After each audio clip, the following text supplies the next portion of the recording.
Did you always want to transition into management, and how did that happen? It happened. I believe it happened because I think the most important skill any person can have is to be able to communicate well. It doesn't matter what your job is. Obviously, Albert Einstein, if he were not able to communicate, he would still be a genius, and everyone would still know what he did.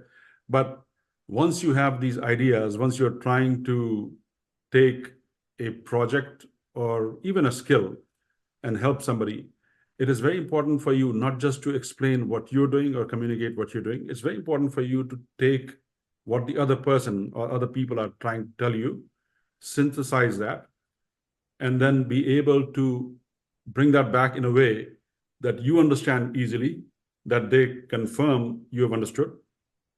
And then say the same thing, do the same thing with them, which is don't speak to business users in technology terms.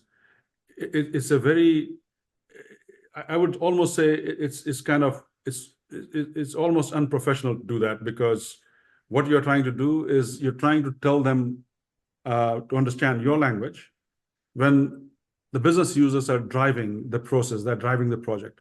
But the business value doesn't come from software. The business value doesn't come from your writing code. Business value comes from what a business is trying to solve a problem with. And you are part of that tool set. You are part of the set of people, software processes, hardware that taken together can create an optimized solution for that business problem.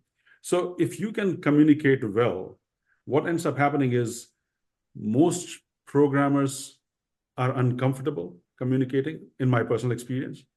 And most programmers don't like the stress of having to be responsible for the delivery of projects where they are not the individual contributor. So you have a lot of very competent people who program, they're very good at delivering what they're asked to. But when it gets to the point of, on a group of 200 or 300 people, you have no idea what the graphic design team is doing, but their design is what's going to be the front end for the system that you're building for this enterprise company. It's very difficult to get people to understand that everything is related. That part is where I realized slowly that I was able to communicate well.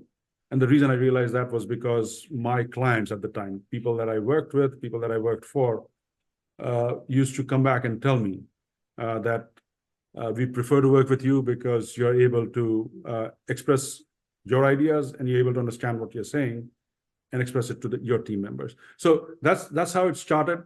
And once it starts, once you put yourself in the position of, kind of the one throat to choke, then people just realize that, this guy was able to deliver once, let's try him again.